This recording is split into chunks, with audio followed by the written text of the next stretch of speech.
अक्षरा आरती करती है और सबका दिल जीत लेती है। उसके बाद वर्षा जो होती है वो अपने छत पे खड़ी होती है और काफ़ी परेशान होती है। शौर्य वहाँ पे आता है और उससे बताती है वर्षा कि कैसे नैतिक परेशान है अक्षरा के पास्ट को लेके। आज फिर से अक्षरा का जो पास्ट है वो अक्षरा के सामने खड़ा होकर आ गया है, जिससे कि नैतिक जी जो है वो काफ़ी परेशान थे। पूरी शादी में वो खुश बिल्कुल भी नज़र नहीं आ रहे थे और इस बात को लेके अक्षरा भी काफ़ी परेशान हो रही थी। शौर्य वर्षा से कहता है कि तुमने मुझे पहले क्यों नहीं बताया? हो सकता था कि मैं नैतिक जी की गलतफ़हमियाँ जो है वो दूर कर देता। लेकिन वर्षा कहती है कि हमें लगा कि हम लोग खुद ही कर देंगे। अक्षर ने चिट्ठी भी भेजी थी तो शौर्य गुस्सा करता है उस पर और कहता है कि तुम्हें चिट्ठी नहीं भेजनी चाहिए थी, सामने-सामने बात करनी चाहिए थी, या तो तुम मुझे बताती तो मैं बात क्लियर कर देता।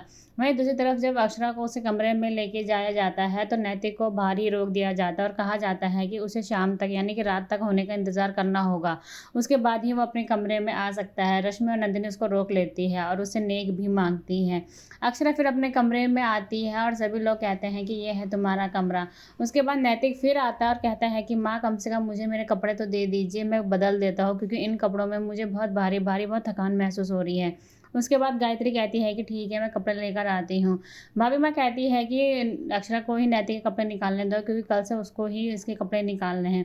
जैसे ही अक्षरा अलमारी खोलकर कपड़े निकालने वाली होती है, तभी गायत्री उसको रोक लेती है और समझाती है कि कैसे कपड़े निकालने चाहिए। अक्षरा को ये देख के काफ़ी अजीब-सा लगता है, लेकिन वो कुछ भी नहीं कहती है।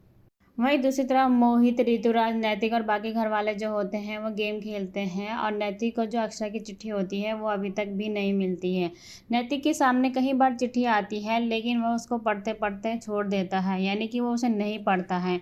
उसके बाद आपको ये दिखाया जाएगा कि नैतिक जब अपने कमरे में जाता है, रात होती है और बाकी रस्में भी होने लग जाती हैं। तो क्या अक्षरा, नैतिक एक दूसरे से बात कर पाएँगे खुल के? क्या अक्षरा को पता चल पाएगा कि आखिर नैतिक ने वो चिट्ठी पढ़ी है कि